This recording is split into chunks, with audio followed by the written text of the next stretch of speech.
मेरे प्रिय आत्मन, प्रेम क्या है? जीना और जानना तो आसान है, लेकिन कहना बहुत कठिन है। जैसे कोई मछली से पूछे कि सागर क्या है, तो मछली कह सकती है ये है सागर, ये रहा, चारों तरफ वही है।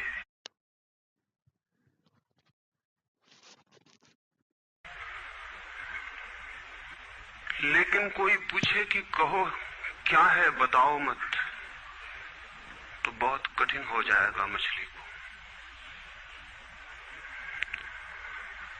आदमी के जीवन में भी जो श्रेष्ठ है, सुंदर है और सत्य है, उसे जिया जा सकता, जाना जा सकता, हुआ जा सकता, लेकिन कहना बहुत मुश्किल है। और दुर्घटना और दुर्भाग्य यह है कि जिसमें जिया जाना चाहिए, जिसमें हुआ जाना चाहिए, उसके संबंध में मनुष्य जाति 5-6 हजार वर्ष से केवल बातें कर रही है। प्रेम की बात चल रही है, प्रेम के गीत गाए जा रहे हैं, प्रेम के भजन गाए जा रहे हैं, और प्रेम का मनुष्य के जीवन में कोई स्थान नहीं है। अगर आदमी के भीतर खोजने जाएं तो प्रेम से ज्यादा असत्य शब्द दूसरा नहीं मिलेगा।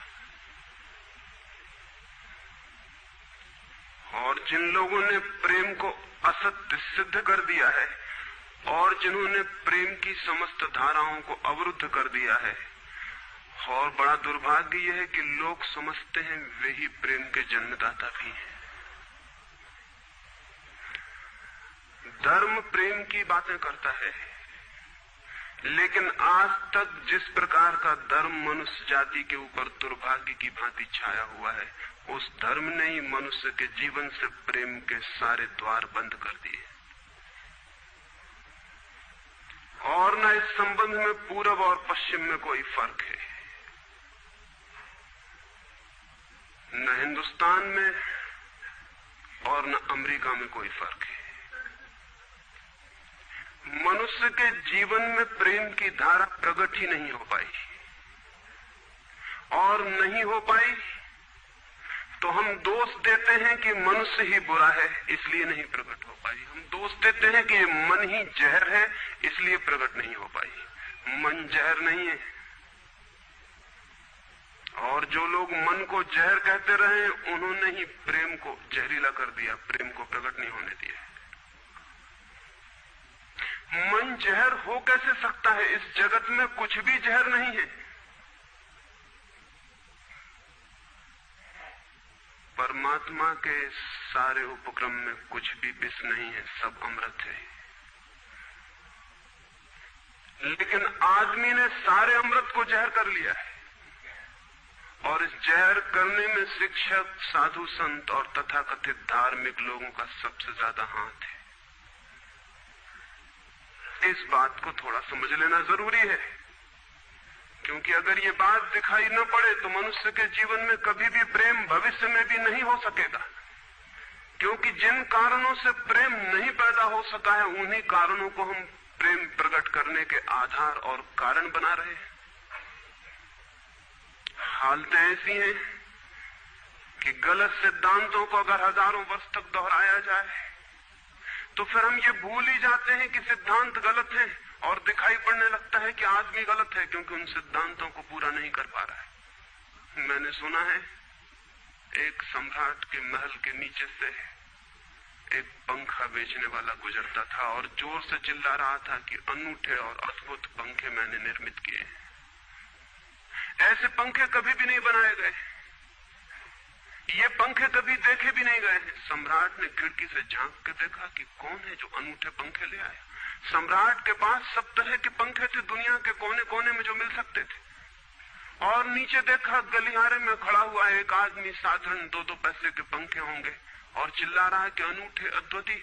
उस आदमी को ऊपर बुलाया और पूछा कि इन पंखों में क्या खूबी है, दाम क्या है इन पंखों के?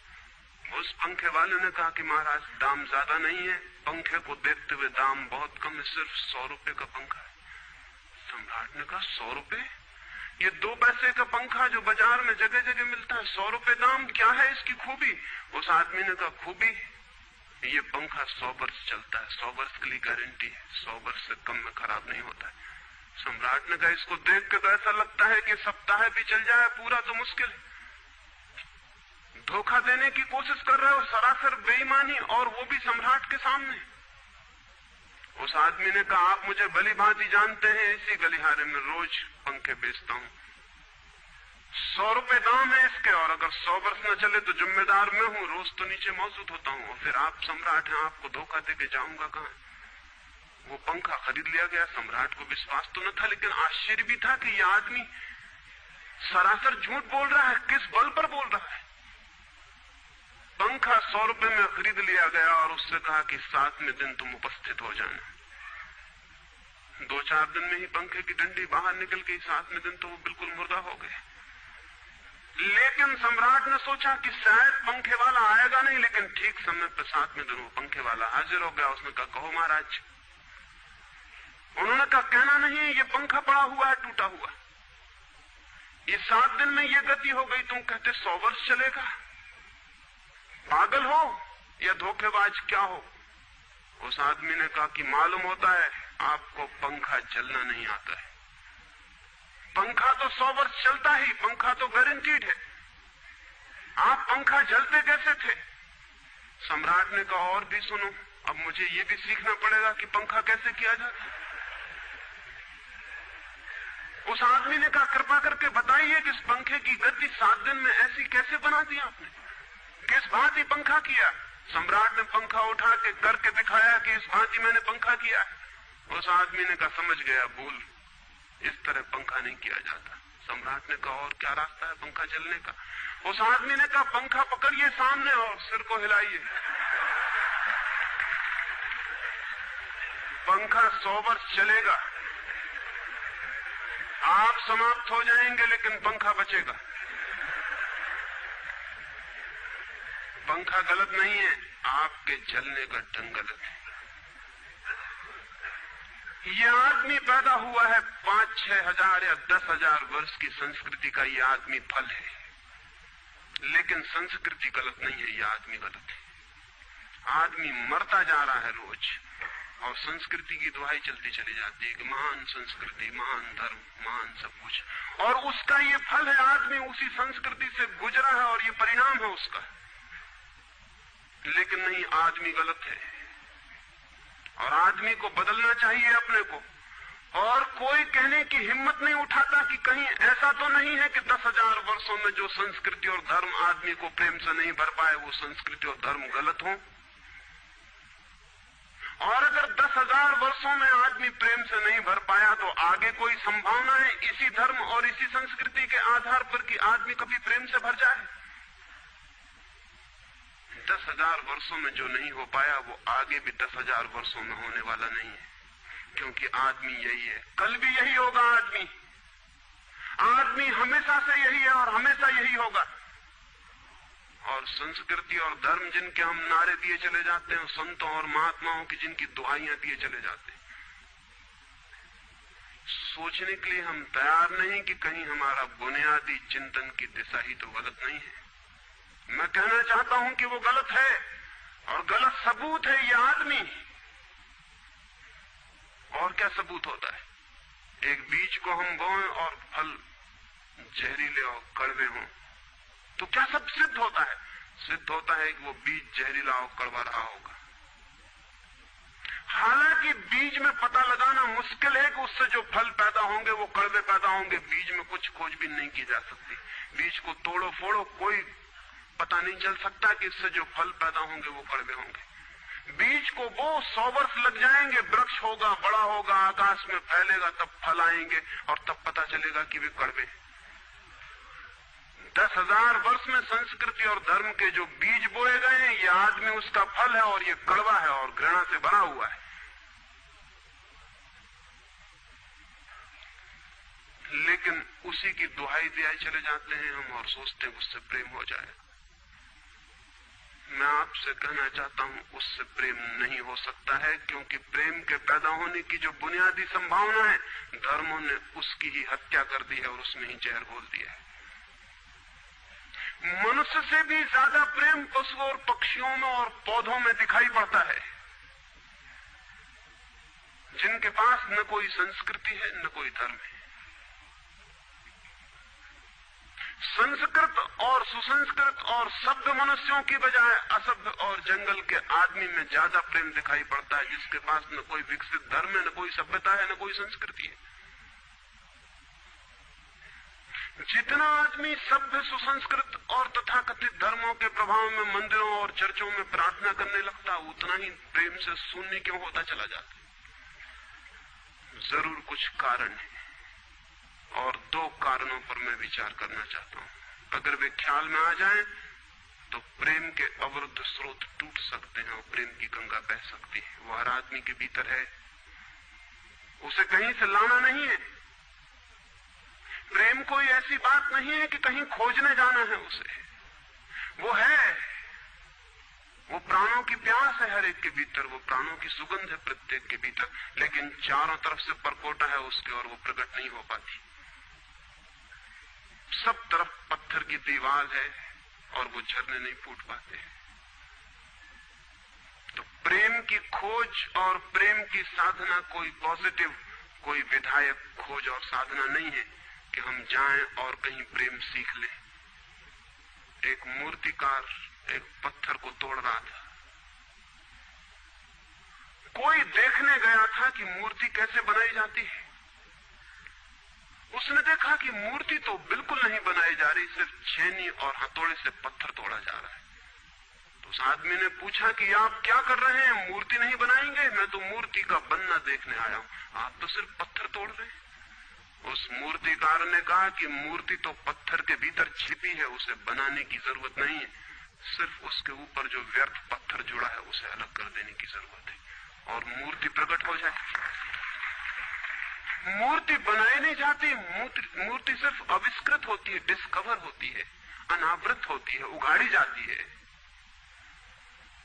मनुष्य के भीतर प्रेम छिपा है, सिर्फ उगाड़ने की बात है, उसे पैदा करने का सवाल नहीं है, अनावृत करने की बात है।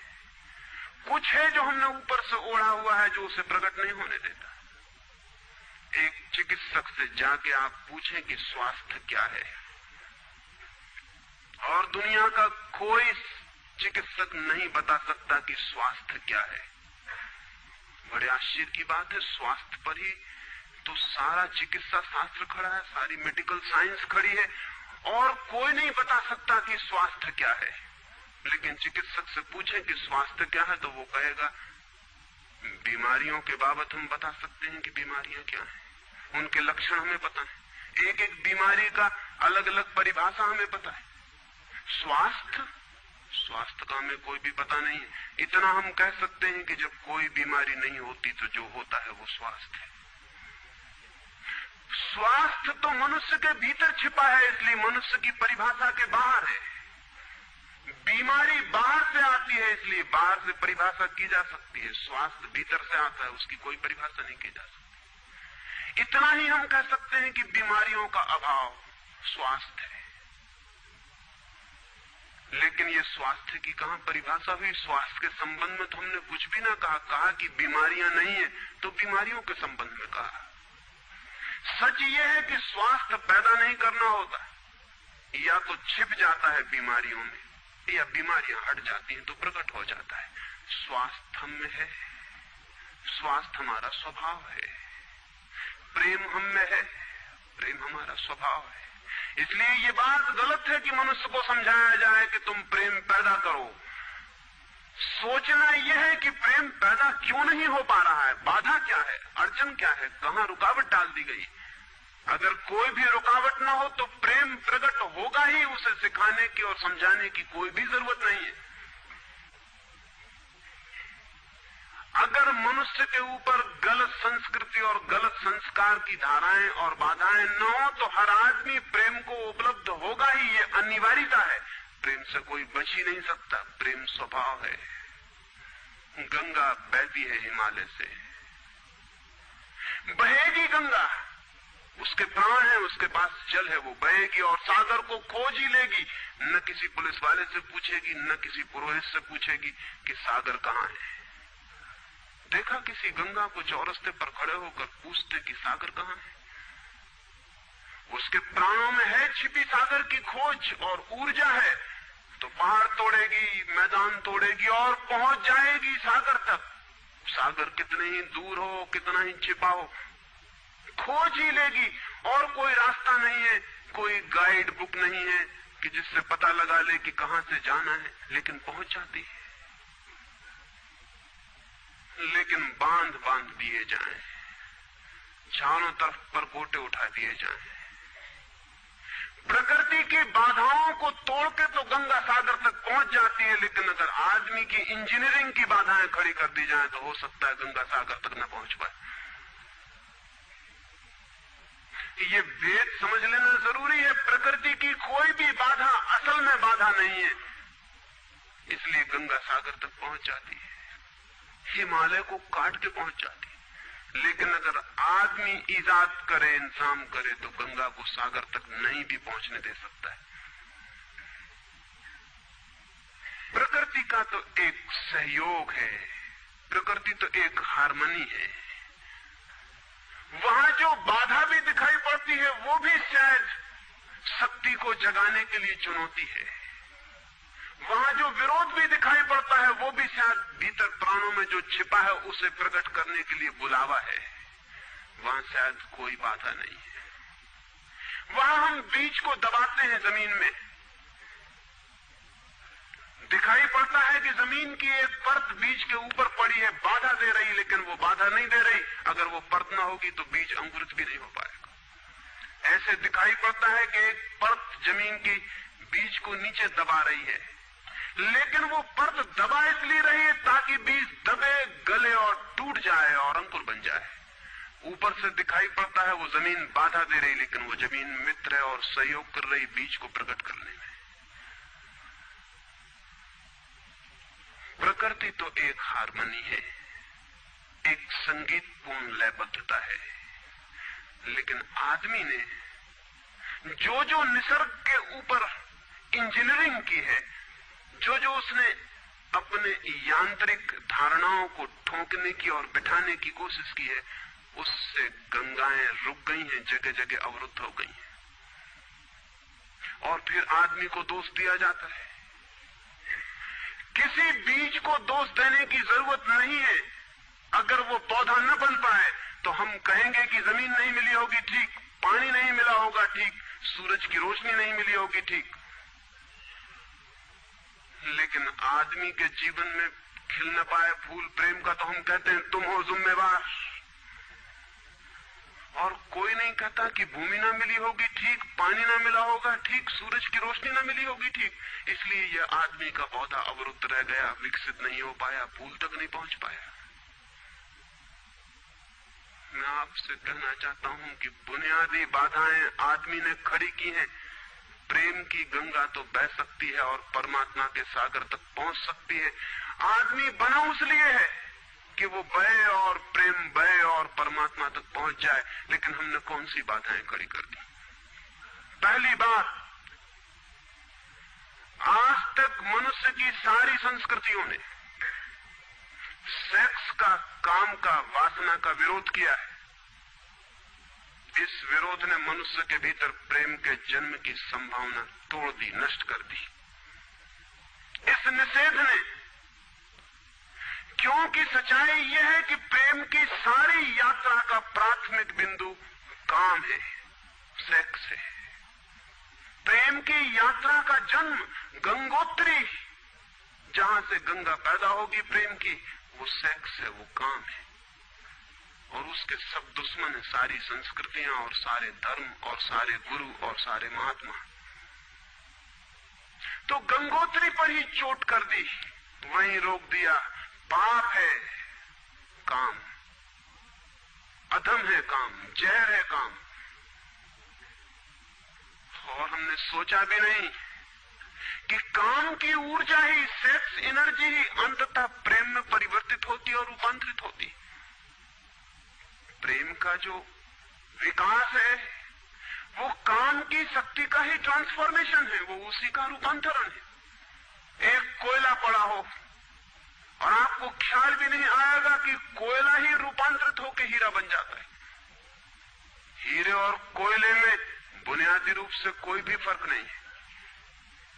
हीरे में भी वही तत्व हैं जो कोयले में, और कोयला हजारों वर्ष की प्रक्रिया से गुजर के हीरा बन जाता है। लेकिन कोयले की कोई कीमत नहीं है। उसे कोई घर में रखता भी है तो ऐसी जगह जहां दिखाई न पड़े, और हीरे को लोग छातियों पर लटका के घूमते कि वो दिखाई पड़े। और हीरा और कोयला एक ही है, लेकिन कोई दिखाई नहीं पड़ता कि इन दोनों के बीच अंतर संबंध है, एक यात्रा है। कोयले की शक्ति ही हीरा बनती है, और अगर आप कोयले के दुश्मन हो गए, जो कि हो जाना बिल्कुल आसान है क्योंकि कोयले में कुछ भी नहीं दिखाई पड़ता, तो हीरे के पैदा होने की संभावना भी समाप्त हो गई, क्योंकि कोयला ही हीरा बन सकता था। सेक्स की शक्ति ही, काम की शक्ति ही प्रेम बनती है, लेकिन उसके विरोध में सारे दुश्मन हैं उसके, अच्छे आदमी उसके दुश्मन हैं। और उसके विरोध ने प्रेम के अंकुर भी नहीं फूटने दिए, और जमीन से प्रथम से पहली सीढ़ी से नष्ट कर दिया भवन को। फिर वो हीरा नहीं बन पाता कोयला, क्योंकि उसके बनने के लिए जो स्वीकृति चाहिए, जो उसका विकास चाहिए, जो उसको रूपांतरित करने की प्रक्रिया चाहिए, उसका सवाल ही नहीं उठता। जिसके हम दुश्मन हो गए, जिसके हम शत्रु हो गए, जिससे हमारी द्वंद्व की स्थिति बन गई और जिससे हम निरंतर लड़ने लगे, अपनी ही शक्ति से आदमी को लड़ा दिया गया है, सेक्स की शक्ति से आदमी को लड़ा दिया गया है। और शिक्षाएं दी जाती हैं कि द्वंद्व छोड़ना चाहिए, कॉन्फ्लिक्ट छोड़नी चाहिए, लड़ना नहीं चाहिए। और सारी शिक्षाएं बुनियाद में सिखा रही हैं कि लड़ो, मन जहर है तो मन से लड़ो, जहर से तो लड़ना पड़ेगा। सेक्स पाप है तो उससे लड़ो। और ऊपर से कहा जा रहा है कि द्वंद्व छोड़ो। जिन शिक्षाओं के आधार पर मनुष्य द्वंद्व से भर रहा है, वही शिक्षाएं दूसरी तरफ कह रही हैं कि द्वंद्व छोड़ो। एक तरफ आदमी को पागल बनाओ और दूसरी तरफ पागल खाने खोलो कि उनका इलाज करना है। एक तरफ कीटाणु फैलाओ बीमारियों के, और फिर अस्पताल खोलो कि बीमारियों का इलाज यहां किया जाता है। एक बात समझ लेनी जरूरी है संबंध में, मनुष्य कभी भी काम से मुक्त नहीं हो सकेगा। काम उसके जीवन का प्राथमिक बिंदु है, उसी से जन्म होता है। परमात्मा ने काम की शक्ति को ही, सेक्स को ही सृष्टि का मूल बिंदु स्वीकार किया है। और परमात्मा जिसे पाप नहीं समझ रहा, महात्मा उसे पाप बता रहे हैं। अगर परमात्मा उसे पाप समझता है तो परमात्मा से बड़ा पापी इस पृथ्वी पर, इस जगत में, इस विश्व में कोई भी नहीं है। फूल खिला हुआ दिखाई पड़ रहा है। कभी सोचा है कि फूल का खिल जाना भी सेक्सुअल एक्ट है?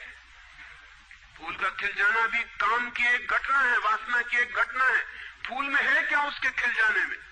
उसके खिल जाने में कुछ भी नहीं है। वे बिंदु हैं, पराग के, वीरी के कण हैं, जिन्हें तितलियां उड़ा के दूसरे फूलों पे ले जाएंगी और नया जन्म देंगी। एक मोर नाच रहा है और कवि गीत गा रहे हैं, और संत भी देख के प्रसन्न होंगे, लेकिन उन्हें ख्याल नहीं कि नृत्य एक सेक्सुअल एक्ट है। मोर पुकार रहा है अपनी प्रेयसी को या अपने प्रेमी को, वो नृत्य किसी को रिझाने के लिए।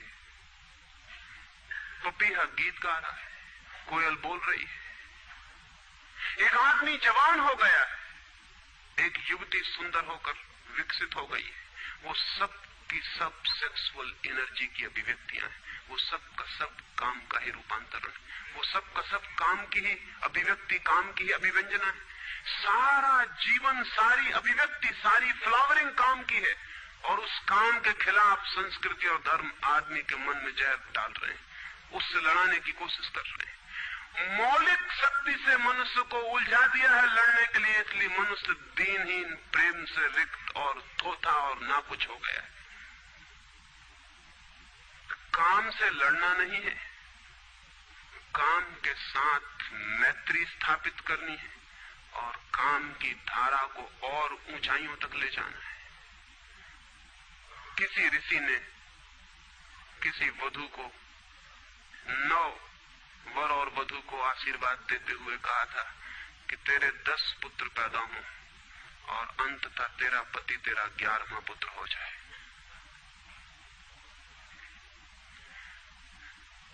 वासना रूपांतरित हो तो पत्नी मां बन सकती है, वासना रूपांतरित हो तो काम प्रेम बन सकता है। लेकिन काम ही प्रेम बनता है, काम की ऊर्जा ही प्रेम की ऊर्जा में विकसित होती है, फलित होती है। लेकिन हमने मनुष्य को भर दिया है काम के विरोध में। इसका परिणाम यह हुआ कि प्रेम तो पैदा नहीं हो सका, क्योंकि वो तो आगे का विकास था, काम की स्वीकृति से आता। प्रेम तो विकसित नहीं हुआ और काम के विरोध में खड़े होने के कारण मनुष्य का चित्त ज्यादा से ज्यादा कामुक और सेक्सुअल होता चला गया। हमारे सारे गीत, हमारी सारी कविताएं, हमारे चित्र, हमारी पेंटिंग्स, हमारे मंदिर, हमारी मूर्तियां सब घूम फिर के सेक्स के आसपास केंद्रित हो गई। हमारा मन ही सेक्स के आसपास केंद्रित हो गया। इस जगत में कोई भी पशु मनुष्य की भांति सेक्सुअल नहीं है। मनुष्य 24 घंटे सेक्सुअल हो गया। उठते बैठते सोते जागते सेक्स ही सब कुछ हो गया। उसके प्राण में एक घाव हो गया, विरोध के कारण, दुश्मनी के कारण, शत्रुता के कारण। जो जीवन का मूल था उससे मुक्त तो हुआ नहीं जा सकता था, लेकिन उससे लड़ने की चेष्टा में सारा जीवन रुग्ण जरूर हो सकता था, वो रुग्ण हो गया है। और ये जो मनुष्य जाति इतनी ज्यादा कामुक दिखाई पड़ रही है, इसके पीछे तथाकथित धर्मों और संस्कृति का बुनियादी हाथ है। इसके पीछे बुरे लोगों का नहीं, सज्जनों और संतों का हाथ है। और जब तक मनुष्य जाति सज्जनों और संतों के इस अनाचार से मुक्त नहीं होती, तब तक प्रेम के विकास की कोई संभावना नहीं। मुझे एक घटना याद आती है। एक फकीर अपने घर से निकला था, किसी मित्र के पास मिलने जा रहा है। निकला है कि घोड़े पर उसका चढ़ा हुआ एक बचपन का दोस्त घर आके सामने खड़ा हो गया। उसने कहा कि दोस्त तुम घर पे रुको, वर्षों से प्रतीक्षा करता था कि तुम आओगे तो बैठेंगे और बात करेंगे, और दुर्भाग्य कि मुझे किसी मित्र से मिलने जाना है, मैं वचन दे चुका हूं तो मैं वहां जाऊंगा, घंटे भर में जल्दी से जल्दी लौट आऊंगा, तब तक तुम विश्राम करो। उसके मित्र ने कहा कि मुझे तो चैन नहीं है, अच्छा होगा कि मैं तुम्हारे साथ ही चला चलूं। लेकिन उसने कहा कि मेरे कपड़े सब गंदे हो गए धूल से रास्ते की, अगर तुम्हारे पास कुछ अच्छा कपड़ा हो तो मुझे दे दो, तो मैं डाल लूं और साथ हो जाऊं। निश्चित था उस फकीर के पास किसी सम्राट ने उसे एक बहुमूल्य कोट, एक पगड़ी और धोती भेंट की थी। उसने संभाल के रखी थी, कभी जरूरत पड़ेगी तो पहनूंगा। वो जरूरत नहीं आई थी, निकाल के ले आया। खुशी में मित्र ने जब पहन ली तब उसे थोड़ी ईर्ष्या पैदा हुई। मित्र ने पहन के तो मित्र सम्राट मालूम होने लगा। बहुमूल्य कोट था, पगड़ी थी, धोती थी, शानदार जूते थे, और उसके सामने वो फकीर बिल्कुल ही नौकर चाकर दीनहीन दिखाई पड़ने लगा। उसने सोचा है तो बड़ा मुश्किल हुआ, है तो बड़ा गलत हुआ। जिनके घर में ले जाऊंगा ध्यान इस पर जाएगा, मुझ पर किसी का भी ध्यान जाएगा नहीं। अपने ही कपड़े, और आज अपने ही कपड़ों के कारण मैं दीनहीन हो जाऊंगा। लेकिन बार बार मन को समझाया कि मैं फकीर हूं, आत्मा परमात्मा की बात करने वाला, क्या रखा है कोट में पगड़ी में, छोड़ो, पहने रहने तो कितना फर्क पड़ता है। लेकिन जितना समझाने की कोशिश की कि कोट पगड़ी में क्या रखा है, कोट पगड़ी ही उसके मन में घूमने लगी। मित्र दूसरी बात करने लगा, लेकिन वो भीतर तो ऊपर तो कुछ और दूसरी बातें कर रहा है, लेकिन वहां उसका मन नहीं है, भीतर उसे बस कोट और पगड़ी। रास्ते पर जो भी आदमी देखता है उसको कोई भी नहीं देखता, मित्र की तरफ सबकी आंखें जाती हैं। वो बड़ा मुश्किल में पड़ गया कि तो आज अपनी भूल कर ली, अपने हाथ से भूल कर ली। जिनके घर जाना था वहां पहुंचा, जाके परिचय दिया कि मेरे मित्र हैं जमाल, बचपन के दोस्त हैं, बहुत प्यारे आदमी हैं। और फिर अचानक अनजाने मुंह से निकल गया कि रह गए कपड़े, सो कपड़े मेरे। क्योंकि मित्र भी जिनके घर गए थे वो भी उसके कपड़ों को देख रहे थे, और भीतर उसके चल रहा था कोट पगड़ी, मेरी कोट पगड़ी, और उन्हीं की वजह से मैं परेशान हो रहा हूं। निकल गया मुंह से कि रह गए कपड़े, कपड़े मेरे। मित्र भी हैरान हुआ, घर के लोग भी हैरान हुए कि ये क्या पागलपन की बात है। ख्याल उसको भी आया बोल जाने के बाद, तब पछताया कि तो भूल हो गई। पछताया तो और दबाया अपने मन को, बाहर निकल के क्षमा मांगने लगा कि क्षमा कर दो, बड़ी गलती हो गई। मित्र ने कहा मैं तो हैरान हुआ कि तुमसे निकल कैसे गया। उसने कहा कि कुछ नहीं, सिर्फ जवान की चूक हो गई। हालांकि जवान की चूक कभी भी नहीं होती, भीतर कुछ चलता होता है तो कभी कभी बेमौके जवान से निकल जाता है, चूक कभी नहीं होती। माफ कर दो, भूल हो गई। कैसे ये ख्याल आ गया कुछ समझ में नहीं आता, हालांकि पूरी तरह समझ में आ रहा था कि ख्याल कैसे आया है। दूसरे मित्र के घर गए। अब वो तय करता रहा रास्ते में कि अब चाहे कुछ भी हो जाए, ये नहीं कहना है कि कपड़े मेरे हैं। पक्का कर लेना है अपने मन को। घर के द्वार पर उसने जाके बिल्कुल दृढ़ संकल्प कर लिया कि ये बात नहीं उठानी कि कपड़े मेरे। लेकिन उस पागल को पता नहीं कि जितना वो दृढ़ संकल्प कर रहा है इस बात का, वो दृढ़ संकल्प बता रहा है इस बात को कि उतने ही जोर से उसके भीतर ये भावना घर कर रही कि कपड़े मेरे। आखिर दृढ़ संकल्प किया क्यों जाता है? एक आदमी कहता है कि मैं ब्रह्मचर्य का दृढ़ व्रत लेता हूं, उसका मतलब है उसके भीतर कामुकता दृढ़ता से धक्के मार रही, नहीं तो और कारण क्या है? एक आदमी कहता है कि मैं कसम खाता हूं कि आज से कम खाना खाऊंगा, उसका मतलब ये कि कसम खानी पड़ रही, ज्यादा खाने का मन है उसका। और तब अनिवार्य रूप में द्वंद्व पैदा होता है। जिससे हम लड़ना चाहते हैं वही हमारी कमजोरी है, और तब द्वंद्व पैदा हो जाना स्वाभाविक है। वो लड़ता हुआ दरवाजे के भीतर गया, संभल के बोला कि मेरे मित्र हैं, लेकिन जब वो बोल रहा है तब उसको कोई नहीं देख रहा, उसके मित्र को उस घर के लोग देख रहे हैं। तब फिर उसे ख्याल आया कि मेरा कोट, मेरी पगड़ी। उसने कहा कि दृढ़ता से कसम खाई है, इसकी बात नहीं उठानी। मेरा क्या है कपड़ा लगता, कपड़े लगते किसी के होते हैं, ये तो सब संसार है, ये तो सब माया है। लेकिन ये सब समझा रहा है, लेकिन असलियत तो बाहर से भीतर, भीतर से बाहर हो रही। समझाया कि मेरे मित्र हैं, बचपन के दोस्त हैं, बहुत प्यारे आदमी हैं, रह गए कपड़े, कपड़े उन्हीं के हैं, मेरे नहीं है। पर घर के लोगों को ख्याल आया कि कपड़े उन्हीं के हैं, मेरे नहीं है। आज तक ऐसा परिचय कभी देखा नहीं गया था।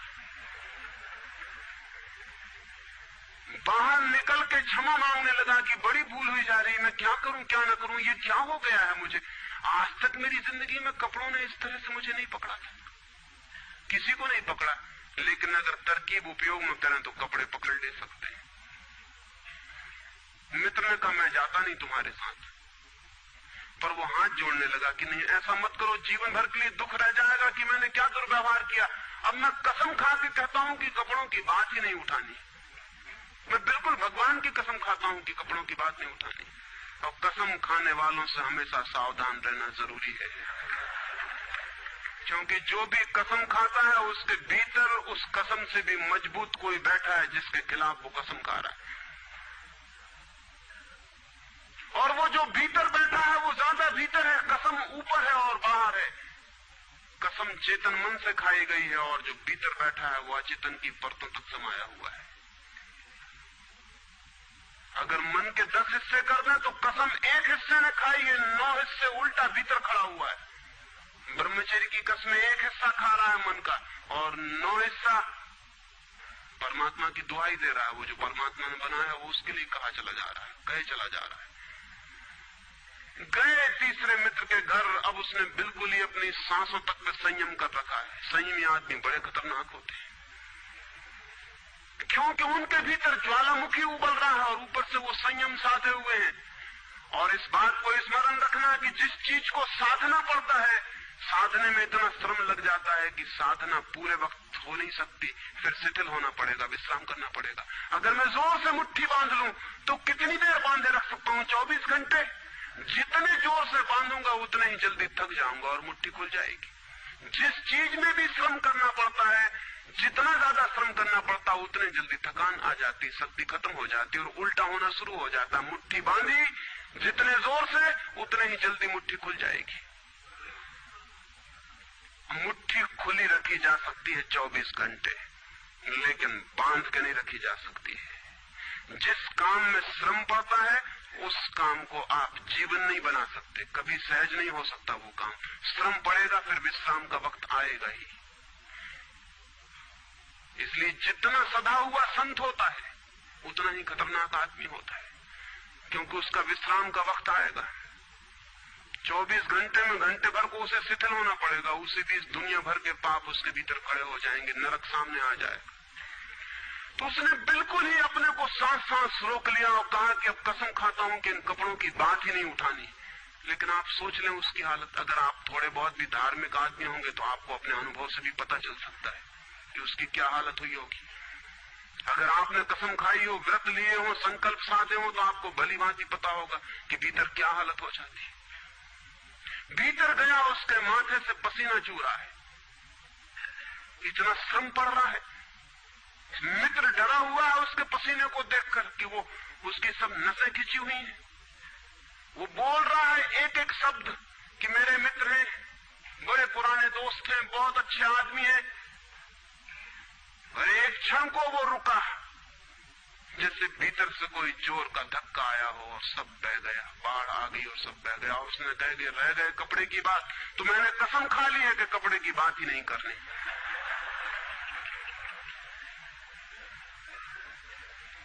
ये जो इस आदमी के साथ हुआ वो पूरी मनुष्य जाति के साथ सेक्स के संबंध में हो गया है।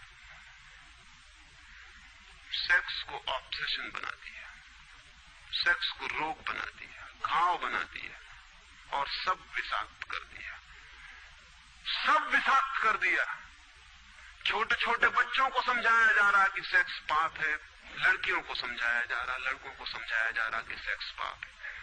फिर ये लड़की जवान होगी, ये लड़का जवान होगा, इनकी शादियां होंगी और सेक्स की दुनिया शुरू होगी और इन दोनों के भीतर ये भाव है कि ये पाप है। और फिर कहा जाएगा स्त्री को कि पति को परमात्मा मान। जो पाप में ले जा रहा उसको परमात्मा कैसे माना जा सकता? ये कैसे संभव है कि जो पाप में घसीट रहा है वो परमात्मा हो? और उस लड़के को कहा जाएगा, उस युवक को कहा जाएगा कि तेरी पत्नी है, तेरी साथनी है, तेरी संगी है, लेकिन जो नरक में ले जा रही, शास्त्रों में लिखा कि स्त्री नरक का द्वार है। ये नरक का द्वार, संगी और साथनी, ये मेरा आधा अंग, ये नरक की तरफ जाता हुआ आधा अंग मेरा, ये इसके साथ कौन सा सामंजस्य बन सकता है? सारे दुनिया का दाम्पत्य जीवन नष्ट किया है इस शिक्षा ने। और जब दंपति का जीवन नष्ट हो जाए तो प्रेम की कोई संभावना नहीं रही, क्योंकि जब पति और पत्नी प्रेम न कर सके एक दूसरे को, जो कि अत्यंत सहज और नैसर्गिक प्रेम है, तो फिर कौन और किसको प्रेम कर सकेगा? इस प्रेम को बढ़ाया जा सकता है कि पत्नी और पति का प्रेम इतना विकसित हो, इतना उदात्त हो, इतना ऊंचा बने कि धीरे धीरे बांध तोड़ दे और दूसरों तक फैल जाए। ये हो सकता है, लेकिन इसको समाप्त ही कर दिया जाए, तोड़ ही दिया जाए, विषाक्त कर दिया जाए तो फैलेगा क्या, बढ़ेगा क्या? रामानुज एक गांव में ठहरे थे और एक आदमी ने आके कहा कि मुझे परमात्मा को पाना है। तो उन्होंने कहा कि तूने कभी किसी को प्रेम किया है? उस आदमी ने कहा, इस झंझट में मैं कभी पड़ा ही नहीं, प्रेम वगैरह की झंझट में नहीं की, मुझे तो परमात्मा को खोजना है। रामानुज ने कहा, तूने कभी झंझट ही नहीं की प्रेम की? उसने कहा, मैं बिल्कुल सच कहता हूं आपसे। और बेचारा ठीक ही कह रहा था, क्योंकि धर्म की दुनिया में प्रेम एक डिस्क्वालिफिकेशन, एक अयोग्यता है। तो उसने सोचा कि अगर मैं कहूं किसी को प्रेम किया तो वो कहेंगे भी प्रेम प्रेम छोड़, ये राजमार्ग छोड़, अब इधर पहले इन सबको छोड़ के आ, तब इधर आना। तो उस बेचारे ने किया भी हो तो वो कहता गया कि मैंने नहीं किया, नहीं किया। ऐसा कौन आदमी होगा जिसने थोड़ा बहुत प्रेम नहीं किया हो? रामानुज ने तीसरी बार पूछा कि तू कुछ तो बता, थोड़ा बहुत भी कभी भी किसी को? उसने कहा, माफ करिए, आप क्यों बात बात वही बात पूछे चले जा रहे हैं? मैंने प्रेम की तरफ आंख उठा के नहीं देखा, मुझे तो परमात्मा को खोजना है। तो रामानुज ने कहा, मुझे क्षमा कर, तू कहीं और खोज, क्योंकि मेरा अनुभव यह है कि अगर तूने किसी को प्रेम किया हो तो उस प्रेम को फिर इतना बड़ा जरूर किया जा सकता है तो वो परमात्मा तक पहुंच जाए, लेकिन अगर तूने प्रेम ही नहीं किया तो तेरे पास कुछ है ही नहीं जिसको बड़ा किया जा सके। बीज ही नहीं है तेरे पास जो वृक्ष बन सके, तो तू जा कहीं और पूछ। और जब पति और पत्नी में प्रेम न हो, जिस पत्नी ने अपने पति को प्रेम न किया हो और जिस पति ने अपनी पत्नी को प्रेम न किया हो, वे बेटों को, बच्चों को प्रेम कर सकते हैं, तो आप गलती में। पत्नी उसी मात्रा में बेटे को प्रेम करेगी जिस मात्रा में उसने अपने पति को प्रेम किया है, क्योंकि ये बेटा पति का ही फल है, उसका ही प्रतिफलन है, उसका ही रिफ्लेक्शन है।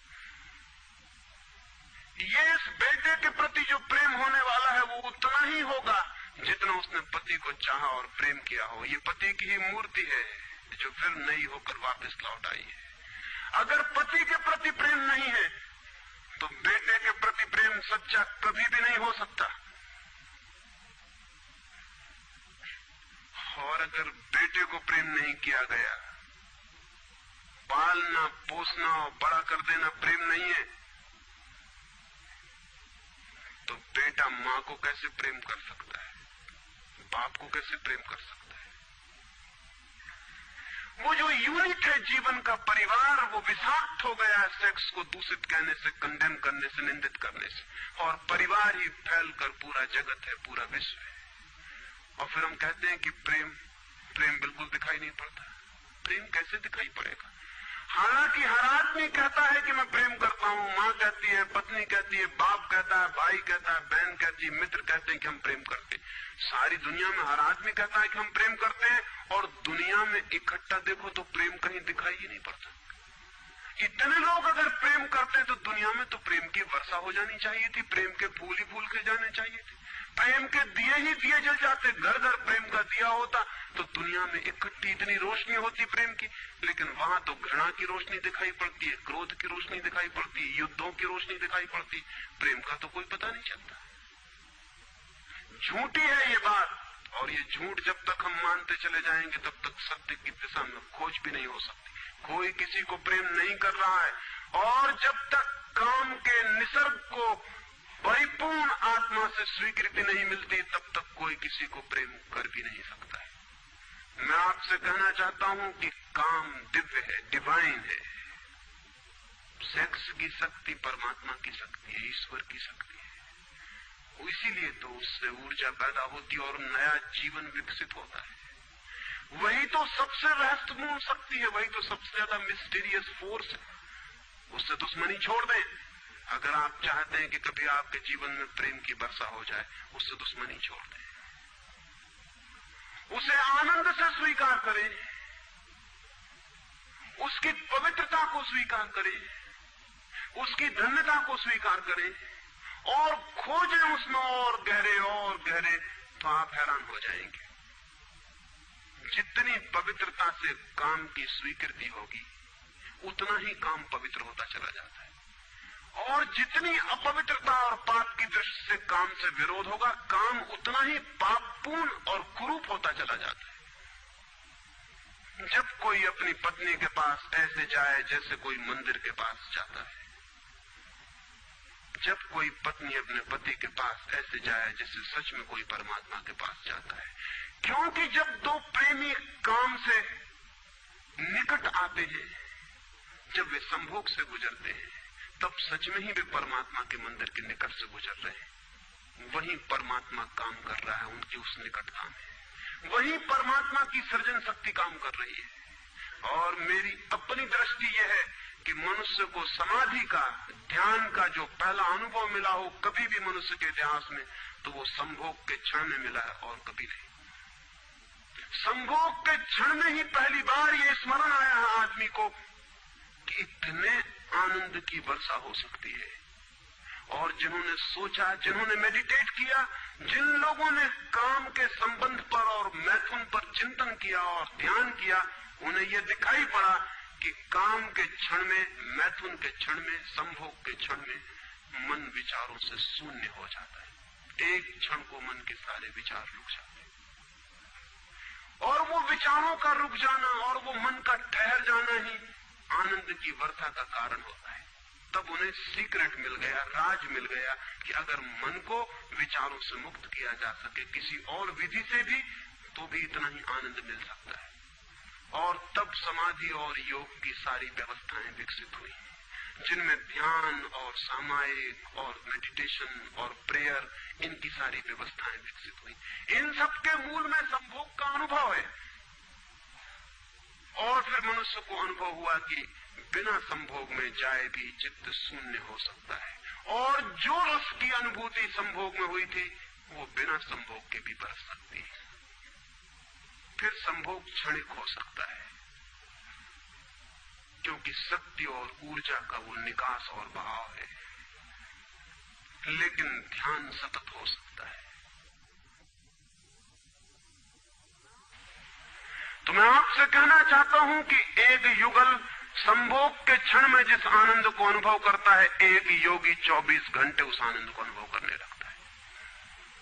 लेकिन इन दोनों आनंदों में बुनियादी विरोध नहीं है, और इसलिए जिन्होंने कहा कि विषयानंद और ब्रह्मानंद भाई भाई हैं, उन्होंने जरूर सत्य कहा है।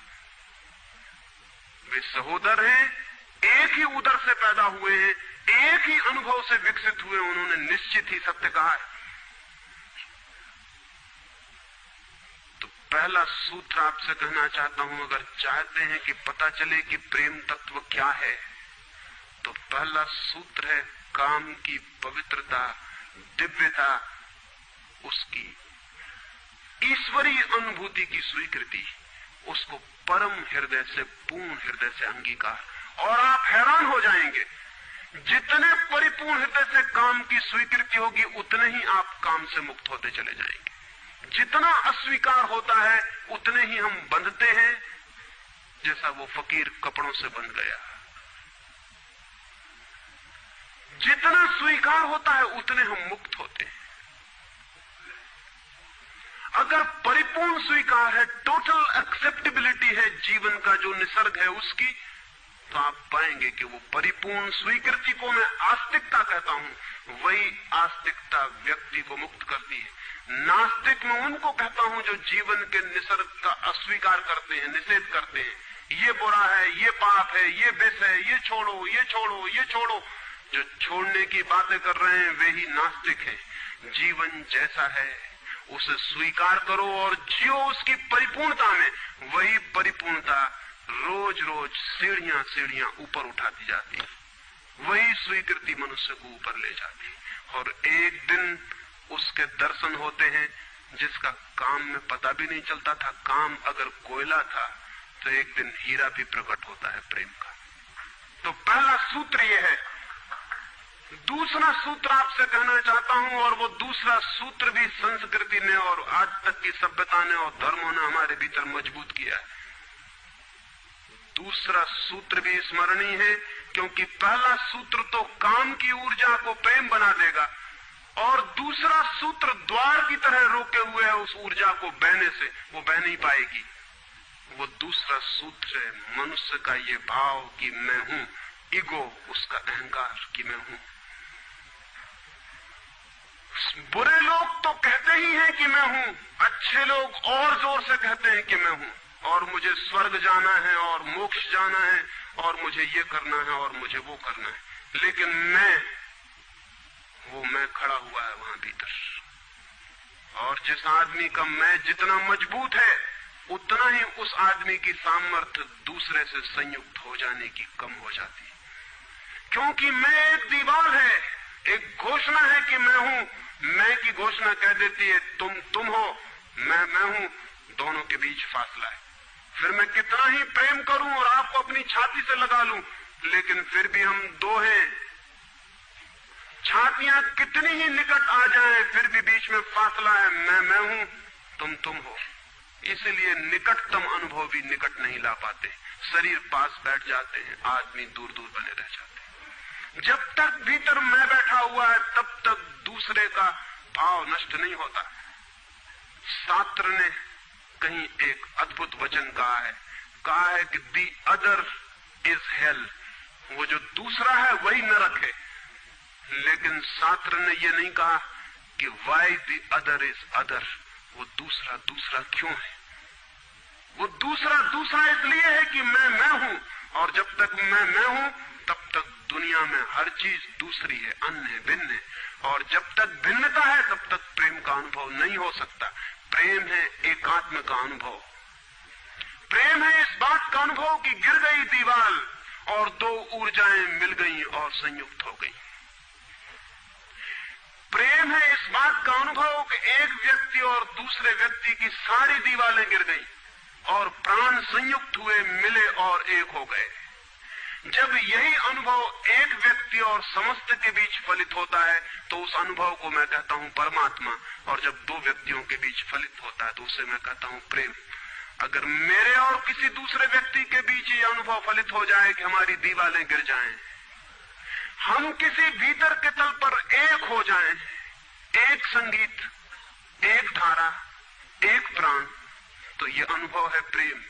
और अगर ऐसा ही अनुभव मेरे और समस्त के बीच घटित हो जाए कि मैं विलीन हो जाऊं और सब और मैं एक हो जाऊं, तो ये अनुभव है परमात्मा। इसलिए मैं कहता हूं प्रेम है सीढ़ी और परमात्मा है उस यात्रा की अंतिम मंजिल। ये कैसे संभव है कि दूसरा मिट जाए? जब तक मैं न मिटूं तब तक दूसरा कैसे मिट सकता है? वो दूसरा पैदा किया है मेरे मैं की प्रतिध्वनि ने। जितने जोर से मैं चिल्लाता हूं कि मैं, उतने ही जोर से वो दूसरा पैदा हो जाता है। वो दूसरी प्रतिध्वनि है, उस तरफ इको हो रही मेरे मैं की। और ये अहंकार, ये ईगो द्वार पर दीवार बन के खड़ी है। और मैं है क्या? कभी सोचा आपने कि ये मैं है क्या? आपका हाथ है मैं, आपका पैर है, आपका मस्तिष्क है, आपका हृदय है, क्या है आपका मैं? अगर आप एक क्षण भी शांत होकर भीतर खोजने जाएंगे कि कहां है मैं, कौन सी चीज है मैं, तो आप एकदम हैरान रह जाएंगे। भीतर कोई मैं खोजे से मिलने को नहीं। जितना गहरा खोजेंगे उतना ही पाएंगे भीतर एक सन्नाटा और शून्य है। वहां कोई आई नहीं, वहां कोई मैं नहीं, वहां कोई ईगो नहीं। एक भिक्षु नागसेन को एक सम्राट मिलिंद ने निमंत्रण दिया था कि तुम आओ दरबार में।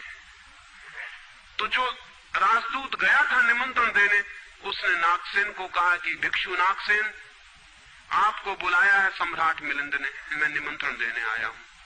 तो नागसेन कहने लगा मैं चलूंगा जरूर, लेकिन एक बात विनय कर दूं, पहले ही कह दूं कि भिक्षु नागसेन जैसा कोई है नहीं। ये केवल एक नाम है, काम चलाऊ नाम है। आप कहते हैं तो मैं चलूंगा जरूर, लेकिन ऐसा कोई आदमी कहीं है नहीं। राजदूत ने जाके सम्राट को कह दिया कि बड़ा अजीब आदमी है वो कहने लगा कि मैं चलूंगा जरूर, लेकिन ध्यान रहे कि भिक्षु नागसेन जैसा कहीं कोई है नहीं, ये केवल एक काम चलाऊ नाम है। सम्राट ने कहा अजीब सी बात है, जब वो कहता है मैं चलूंगा, आएगा वो आया भी रथ पर बैठकर। सम्राट ने द्वार पर स्वागत किया और कहा भिक्षु नागसेन हम स्वागत करते हैं आपका। वो हंसने लगा, उसने कहा कि स्वागत स्वीकार करता हूं, लेकिन स्मरण रहे भिक्षु नागसेन जैसा कोई है नहीं। सम्राट कहने लगा बड़ी पहेली की बातें करते हैं आप।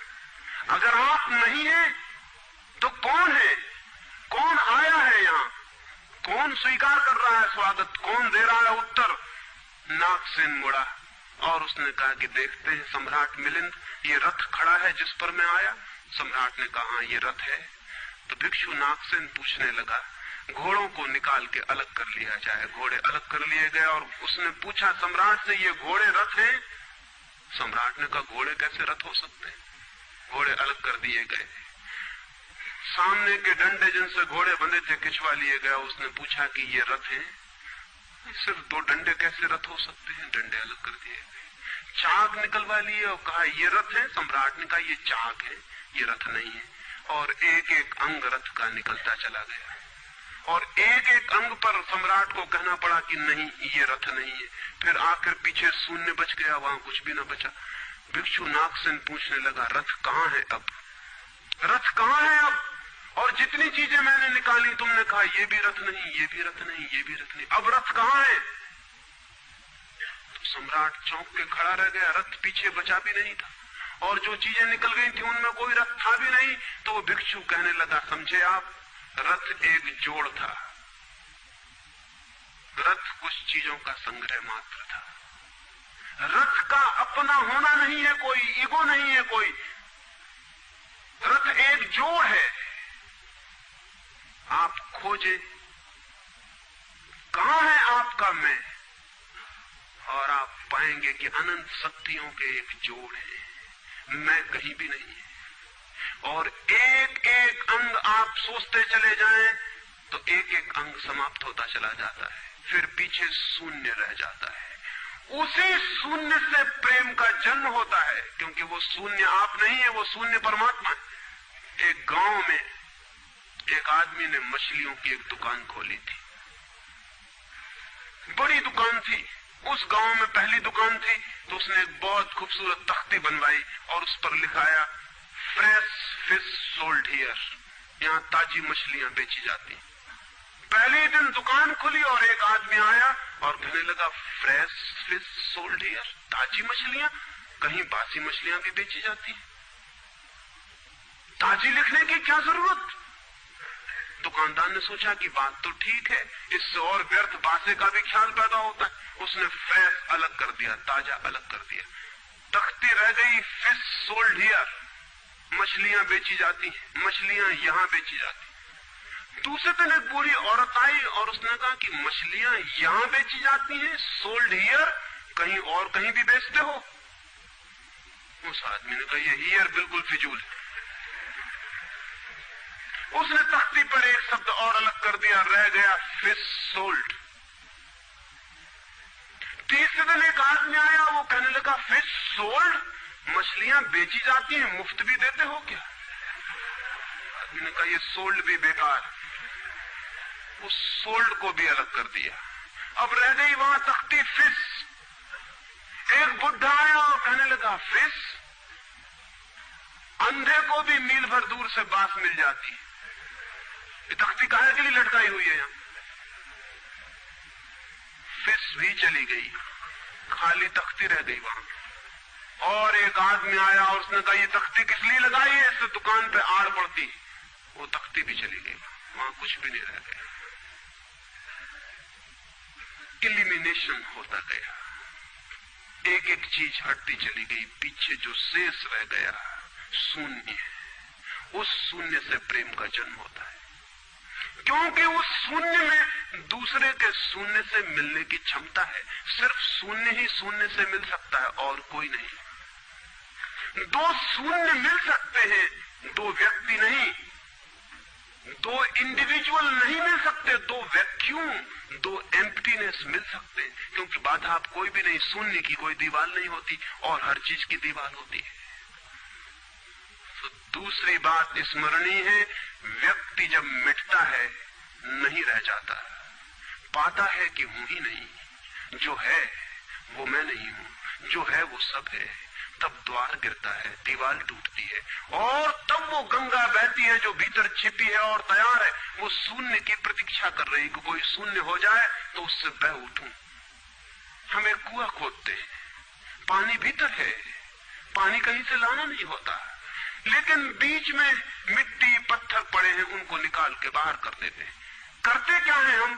करते हैं हम एक शून्य बनाते हैं, एक खाली जगह बनाते हैं, एक एम्प्टीनेस बनाते हैं। कुआं खोदने का मतलब है खाली जगह बनाना, ताकि खाली जगह में जो भीतर छिपा हुआ पानी है वो प्रकट होने के लिए जगह पा जाए, स्पेस पा जाए। वो भीतर है, उसको जगह चाहिए प्रकट होने को, जगह नहीं मिल रही, भरा हुआ है कुआं मिट्टी पत्थर से। मिट्टी पत्थर हमने अलग कर दिए, वो पानी उबल के बाहर आ गया। आदमी के भीतर प्रेम भरा हुआ है, स्पेस चाहिए, जगह चाहिए जहां वो प्रकट हो जाए। और हम भरे हुए हैं अपने मैं से। हर आदमी चिल्लाया चला जा रहा है मैं, और स्मरण रखें जब तक आपकी आत्मा चिल्लाती है मैं, तब तक आप मिट्टी पत्थर से भरे हुए कुएं हैं। आपके कुएं में प्रेम के झरने नहीं फूटेंगे, नहीं फूट सकते। मैंने सुना है एक बहुत पुराना वृक्ष था, आकाश में सम्राट की तरह उसके हाथ फैले हुए थे। उस पर फूल आते थे तो दूर दूर से पक्षी सुगंध लेने आते, उस पर फल लगते थे तो तितलियां उड़ती। उसकी छाया, उसके फैले हाथ, हवाओं में उसका वो खड़ा रूप आकाश में बड़ा सुंदर था। एक छोटा बच्चा उसकी छाया में रोज खेलने आता था। उस बड़े वृक्ष को उस छोटे बच्चे से प्रेम हो गया। बड़ों को छोटों से प्रेम हो सकता है, अगर बड़ों को पता ना हो कि हम बड़े हैं, वृक्ष को कोई पता नहीं था कि मैं बड़ा हूं, ये पता सिर्फ आदमी को होता है, इसलिए उसका प्रेम हो गया।